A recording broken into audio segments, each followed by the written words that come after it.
Y productor Ricky Martin es involucrado en supuestos abusos sexuales de Edgardo Díaz. El ex menudo Roy Rosselló ha estado hablando en todos lados y el ex cantante insiste en acusar a Edgardo Díaz, según escribe Primera Hora, fundador de la agrupación Menudo, de abusos sexuales. Vamos a ver específicamente lo que dice la nota del periódico en el día de hoy. Dice: cuando parecía que Roy Rosselló ya lo había contado todo sobre los abusos que alega haber vivido mientras fue integrante de Menudo, ofrece declaraciones cada vez más comprometedoras.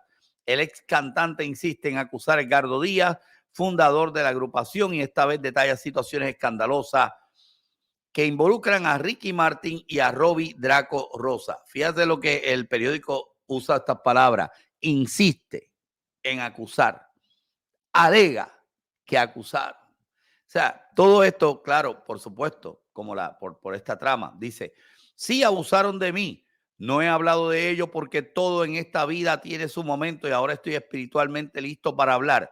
Edgardo Díaz abusó sexualmente de nosotros. Yo tenía 13 años y sucedió varias veces. Me amenazó diciéndome que si negaba a hacerlo me echaría del grupo, declaró Rosselló en el programa brasileño Domingo Show de la cadena R7 TV. Además, dice: estoy seguro de que otros miembros del grupo, 2 o 3, también tuvieron que pasar por ello.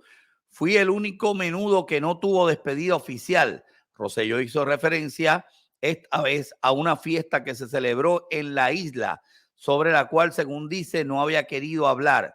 Organizaron una fiesta en una mansión de Puerto Rico y cuando llegué a la casa alguien me dijo que fuese a ver a Edgardo en su habitación.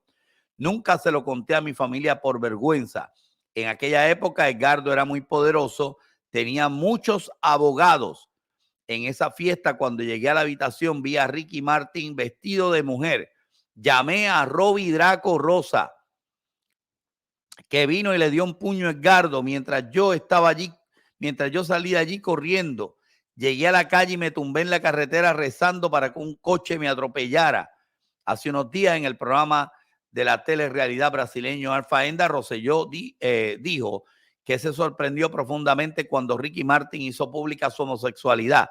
Tenía solo 12 años, pero le gustaban las mujeres. Cuando las fans se volvían locas, a él le encantaba. Solía hacer siempre la misma broma, diciendo que quería acostarse con muchas mujeres. Todo eso hizo que la revelación fueran todavía más sorprendente para mí, dijo en esa ocasión. De hecho, hay otra nota del Primera Hora, aunque Edgardo Díaz sigue negando esto y Ricky Martin sigue siendo cómplice del silencio. Edgardo Díaz respondió diciendo que era mentira lo que estaban diciendo, pero, vamos a buscar la otra noticia. René Faray, otro de los en Menudo, dice René Faray: cuando una periodista del programa Suelta la Sopa le preguntó a René Faray su opinión sobre las declaraciones que hiciera Roy Rosselló, también ex Menudo, acerca del abuso a los miembros de Menudo, dice: cuando uno de nosotros tuvo sus experiencias dentro del grupo, él, Ricky Martin, tuvo las de él y yo tuve las mías, manifestó. Además, dijo, Faray explicó que ya no formaba parte de la agrupación en dicha época. Ellos son más jóvenes que yo. En mi época fueron otras cosas, expuso seguido de una sonrisa. Y dijo también: él sabe lo que pasó. Hablando de Edgardo Díaz, él sabe lo que pasó. ¿Qué sabe Edgardo Díaz? ¿Qué sabe Ricky Martin de lo que pasó? Ricky Martin dejaron de gustarle a las mujeres porque nació con ese gen o alguien abusó de él. ¿Qué fue lo que pasó? Hay muchas cosas que están ocurriendo. Esto es parte de la historia que tenemos en el día de hoy. Pero vamos con nuestros expertos. Bienvenidos. En Noticias Generación News valoramos la opinión de expertos en diferentes áreas para analizar los temas más relevantes de nuestra actualidad. Por eso contamos con la presencia de destacados analistas que nos brindan su valioso conocimiento y punto de vista. Ahora, la entrevista del día.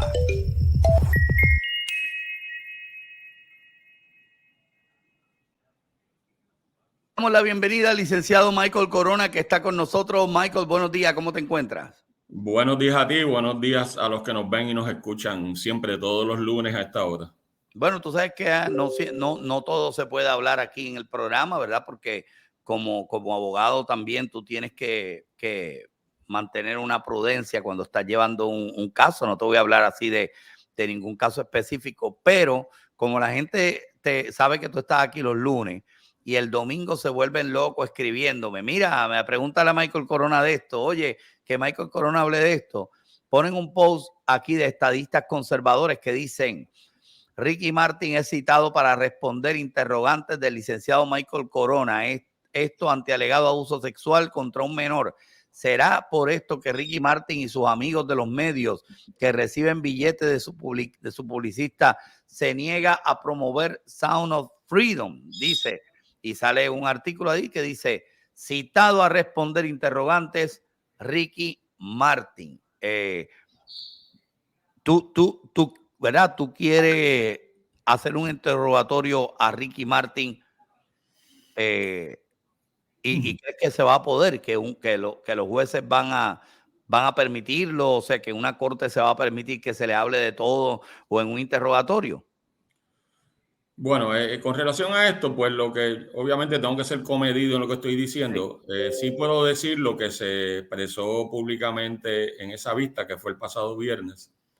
Y hay un proceso de descubrimiento de prueba que se llama así porque al él haber demandado a mi cliente, a Denis Sánchez Martín, pues entonces ahora procede el descubrimiento. Ya yo le envié a él un interrogatorio bastante extenso con un requerimiento de documentos y una petición de documentos a él. Eso ya se envió el pasado 10 de julio. Programamos el pasado viernes tomarle una deposición. Para los que no saben lo que es una deposición, pues una deposición es donde se cita a la persona. En este caso, Ricky Martin irá a mi oficina. Allí habrá un taquígrafo. No sé si va a haber video también. Y van a ir los abogados de Ricky Martin. Y allí yo le voy a formular una serie de preguntas bajo juramento.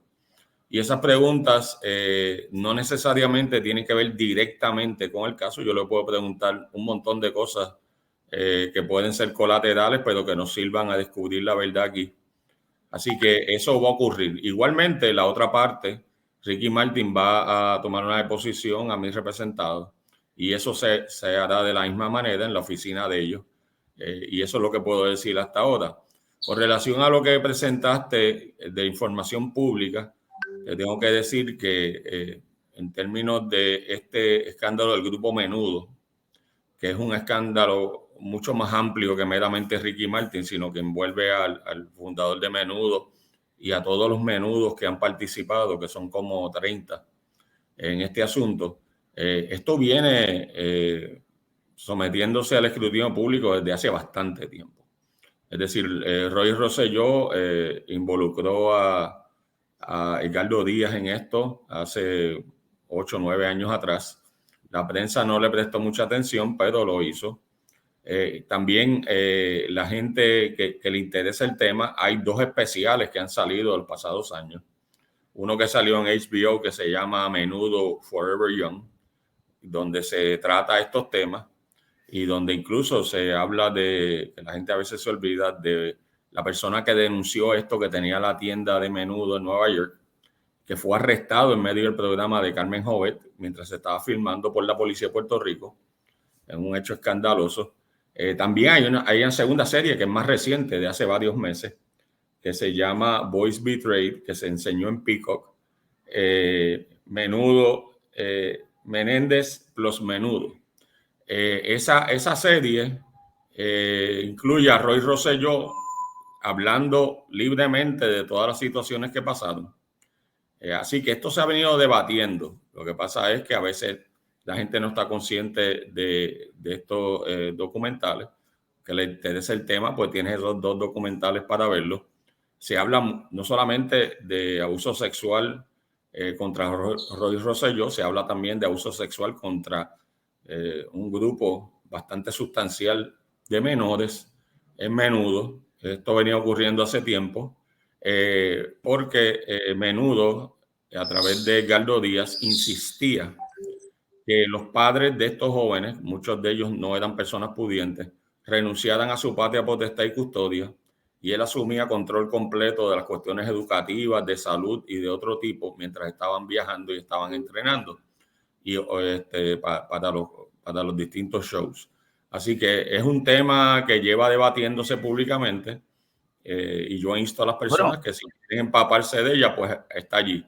En cuanto al caso que tengo, es poquito lo que puedo decir, más allá de lo que dije ya, que fue lo que pasó el pasado viernes.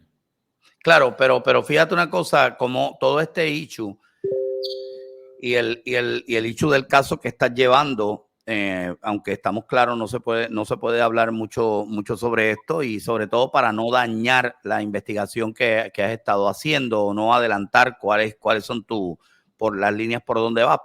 Pero yo sí puedo comentar y recuerdo cuando Carmen Jové hacía todos estos programas y que fue la primera que denunció a Edgardo Díaz. Yo creo que es la única, porque los medios de prensa han tapado. Entonces tú te preguntas, wow, ¿cómo es posible que en nuestra isla hacían fiestas y en esas fiestas, la gente que iba a esas fiestas sabía que Edgardo Díaz se estaba teniendo relaciones con un niño en su habitación y seguían la fiesta? Entonces, de momento tú dices, tú puedes entender muchas cosas si todo esto es verdad. Uno puede entender muchas cosas del comportamiento de Ricky Martin, que si él fue víctima de todos esos abusos, su comportamiento sexual posiblemente está desenfrenado también, porque fue parte de lo que él aprendió. Además, verse como una persona poderosa, que los medios de prensa no van a mencionarlo. Uno se cuestiona también si la Fundación de Ayuda a Menores verdaderamente puede recibir o puede ser dirigida por una persona que ha tenido todos estos problemas, que ahora resulta que tiene un novio de OnlyFans, que se retrata desnudo. O sea, uno ve todo esto y uno dice, wow, ¿hasta cuándo? Por otra parte, la trata humana, hasta dónde unos padres entregan la patria potestad para que otra persona se encargara de ellos, y cuánto recibían económicamente los padres en sus cuentas de banco por esos niños que se los habían entregado a otros. O sea, yo lo que digo es, ¿verdad? Y yo sé que mucha de la audiencia va a estar orando por ti, porque yo sé que el caso que estás llevando no solamente va a abrir una caja de Pandora, ya lo está abriendo. Y más allá que este caso, esto no es un caso contra un artista o contra alguien, no es un caso, es contra un sistema que ha protegido esos abusos, y que hay que de momento salir y decir, no porque una persona sea poderosa y tenga todas las conexiones en la prensa, puede llevar este control. De hecho, nada, perdóname el desahogo ahí que lo hice, esta fue mi opinión personal, pero sí estamos viendo este tipo de cosas que suceden.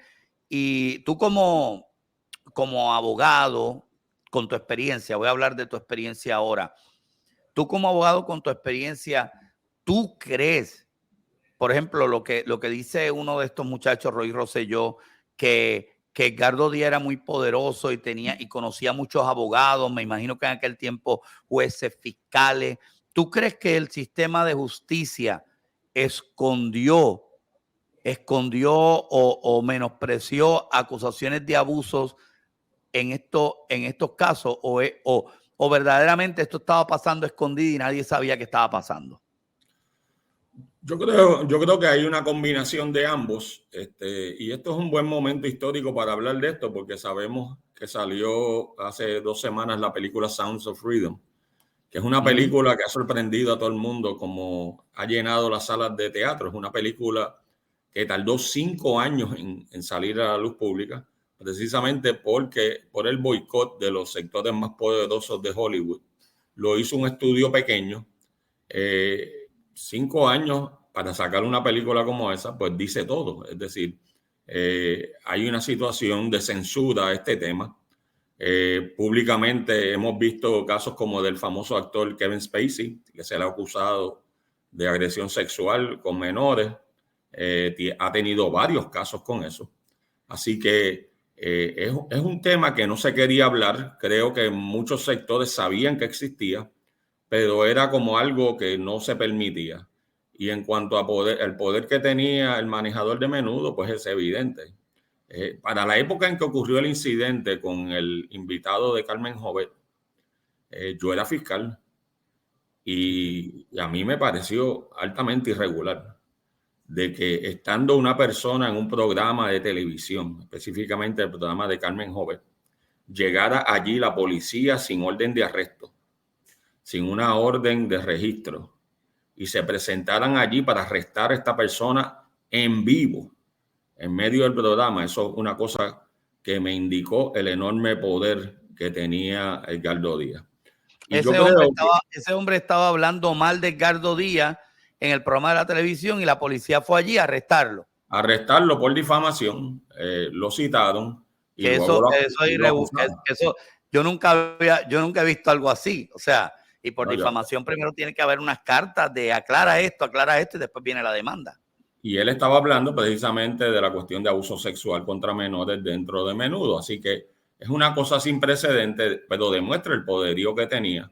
Y todavía tiene este sector, porque no es meramente Edgardo Díaz. Es decir, aquí el público tiene que estar claro que hay unos sectores, y ya le he dado un ejemplo de Hollywood, hay unos sectores que están detrás de todo eso, unos sectores bien pudientes con conexiones de relaciones públicas y los medios.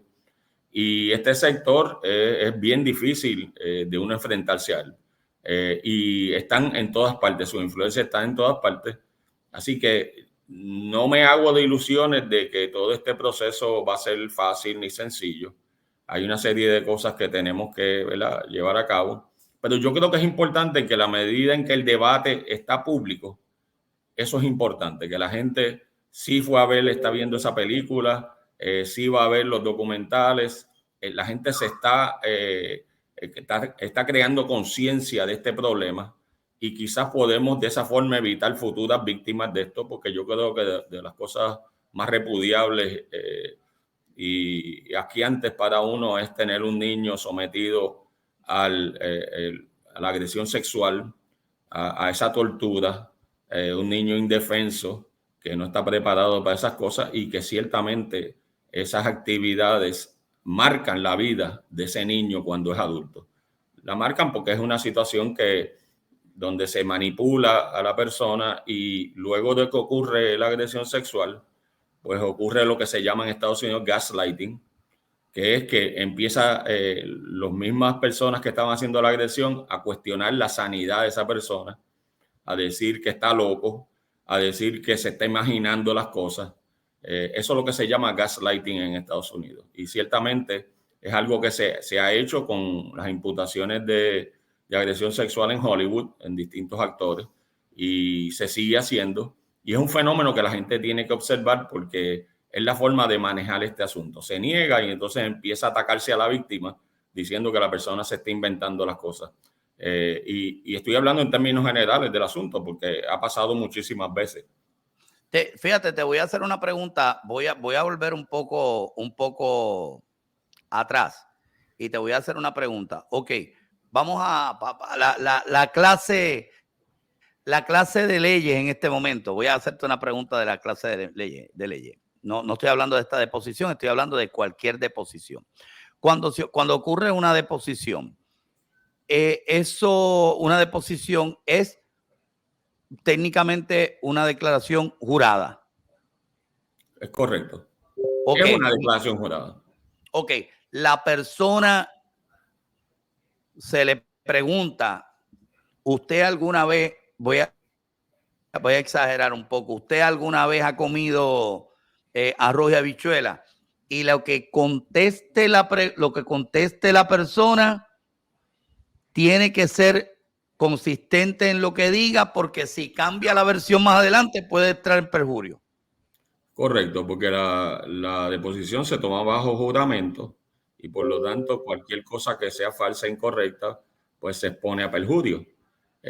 Así que es un proceso formal, no es en el tribunal, pero se utilizará el resultado de ese proceso en el tribunal. Es decir, posteriormente, cuando se vaya a juicio, es una declaración jurada previa de la persona y por lo tanto cualquier cosa que dijo en esa declaración previa se puede confrontar a la persona en el juicio con relación a inconsistencias, omisiones, contradicciones, se puede, así que es una situación donde el sistema quiere garantizar de que lo que se va a decir allí, en el caso civil, pues sea consono con lo que ya dijo. Además de eso, el interrogatorio escrito que ya yo le sometí, me lo tiene que contestar bajo juramento también.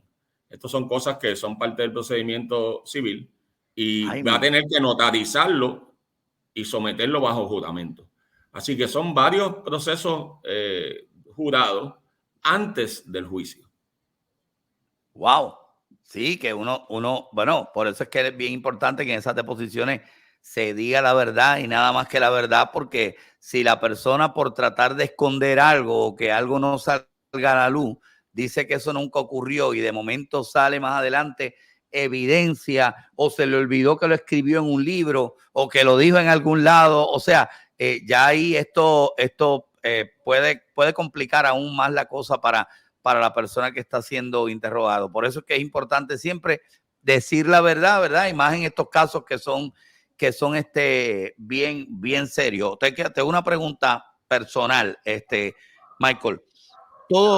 El otro día alguien me preguntó a mí si la película Sound of Freedom había levantado o había abierto esta caja de Pandora. Y yo les dije que yo no creía que la película lo había hecho, sino que yo creo que Dios, o como le quieran llamar a ustedes, el Ser Supremo, hizo que todo se diera al mismo tiempo. Si tú te fijas, están pasando cosas que una no tiene que ver con la otra, pero todas están pasando al mismo tiempo, sin planificación. ¿Cómo tú te sientes en tu carrera, verdad, como exfiscal, como abogado, que tú estés en medio de esto siendo una de las personas que está destapando algo grande? Bueno, los clientes vienen a uno y en este caso Denis Sánchez Martín vino donde mí, me visitó. En ocasión de haberme visto en un caso que se está televisando que no tiene nada que ver con esto, un caso civil de una señora anciana de Canóvana, y vino a verme y entonces yo sentí en ese momento que aunque no sabía mucho del tema, me estoy ilustrando ahora. Todo esto que yo estoy diciendo son cosas que yo voy aprendiendo. Pues decidí que iba a tomar el caso y tomé el caso, como dicen, pro bono, sin cobrarle porque esta persona, este joven no tiene los medios económicos. Y creo que como tú dices, todo esto se va juntando. El debate de la sexualización de los niños, que es un debate que lleva un tiempo ahora, unos años en Estados Unidos. El debate sobre esta cuestión de hacer operaciones quirúrgicas a los niños para supuestamente cambiarle el sexo. La realidad del tráfico millonario de personas, de niños para sexualización que viene ocurriendo en el mundo desde hace tiempo. El sector poderoso que está haciendo este tipo de tráfico por años. Y eso que antes la gente callaba, ahora están hablando de eso. Y es importante, es un debate que tenemos que tener. Pero además del debate que tenemos que tener, tenemos que tomar acción. Y yo creo que uno tiene que ser proactivo también, no es meramente denunciarlo, sino en la medida en que cada uno puede poner un granito de arena de alguna forma en la vida de cada uno y cambiar una vida o evitar una tragedia de algún niño, pues uno debe hacerlo y lo hice por esa razón.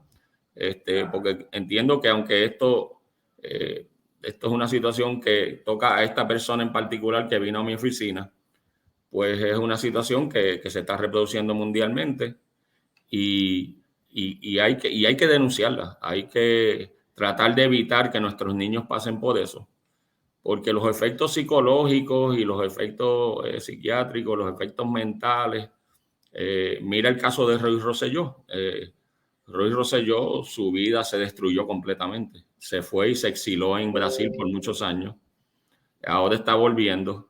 Pero usted mira esos documentales y las expresiones de él y usted se da cuenta que la vida de él fue perturbada por completo por estos eventos. Y entonces frente al glamour del grupo ese juvenil que estaba en todas partes internacionales haciéndose famoso, pues estaban Roy Rosselló y otros jóvenes que están en los documentales que te estoy hablando. Yo no estoy hablando de cosas que son secretas. No solamente Roy Rosselló. Hay otros integrantes de Menudo que públicamente han denunciado esto. Has hablado de René Farraíz, pero hay otros, muchos que la gente ni siquiera sabe. Y creo que esto hay que tratar de detenerlo lo antes posible.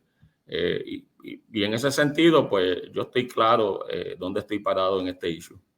Bueno, le damos gracias a Dios, ¿verdad?, por el momento que te tocó vivir, la experiencia también. Tú sabes que nosotros nos conocemos desde hace mucho tiempo y yo pues también seguía muchas de las noticias como fiscal que estabas haciendo, y ahora veo en este caso, yo creo que Dios sabe todas las cosas y a quién le da cada tarea.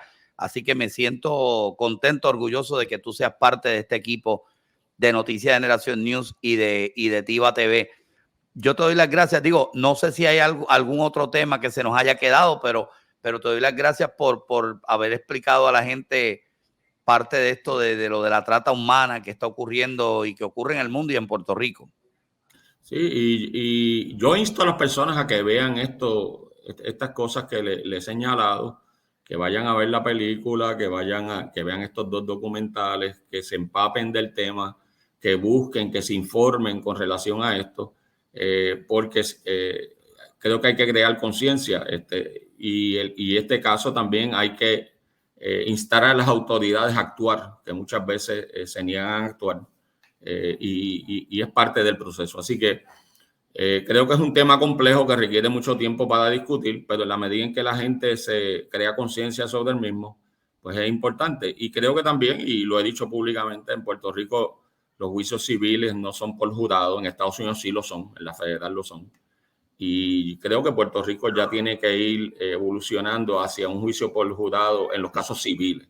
Sí. Donde el jurado, donde el pueblo, al igual que en los casos criminales, sea el que decide este tipo de casos, porque muchas veces ese jurado es la garantía de tener la opinión del pueblo. Y existe en el sistema federal, no lo tenemos, igual que antes no teníamos el veredicto unánime del jurado, que entonces ya se logró. Y son cosas que ayudan a democratizar el proceso.